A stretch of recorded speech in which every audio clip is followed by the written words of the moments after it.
बिहार का चुनाव धीरे धीरे दिलचस्प होता जा रहा है, इसीलिए अब पूरा खेल सीमांचल पर आ गया है और वहां असदुद्दीन ओवैसी ने अपनी पकड़ मजबूत करनी भी शुरू कर दी है। ओवैसी की पार्टी एआईएमआईएम ने साल 2020 में पहली बार बिहार में उतरकर 5 सीटें हासिल की थी।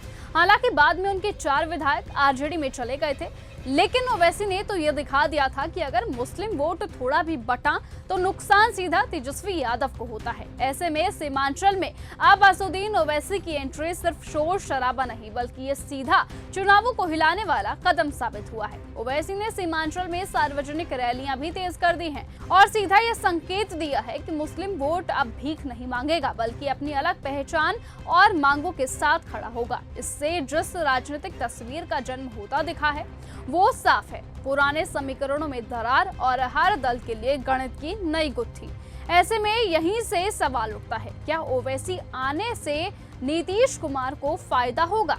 देखिए, अब सीधा गणित ये है कि अगर सीमांचल में मुस्लिम वोट बटे तो इसका नुकसान सीधा तेजस्वी यादव को होगा और फायदा सीधे नीतीश और भाजपा गठबंधन को मिल सकता है। ऐसे में आपको बताएं कि जिस तरीके से ओवैसी ने महागठबंधन में शामिल होने की इच्छा जताई थी, उनकी इच्छा को खारिज कर दिया था। जी हां, उनको महागठबंधन में शामिल नहीं होने दिया गया था। ऐसे में आपको याद दिला दें कि साल 2020 में भी यही हुआ था। कई सीटों पर ओवैसी की वजह से आरजेडी थोड़े अंतर से हार गई थी, तो दूसरी ओर नीतीश कुमार लगातार अपने काम और योजनाओं को गिनवा रहे हैं। महिलाओं को सीधे खाते में पैसा देना, स्कीमों की घोषणा करना, ये सब कुछ मिलकर नीतीश के लिए ग्राउंड मजबूत कर रहे हैं। ऐसे में अगर ओवैसी सीमांचल में आरजेडी का वोट बैंक तोड़ देते हैं तो ये नीतीश के लिए बड़ा फायदा साबित हो सकता है।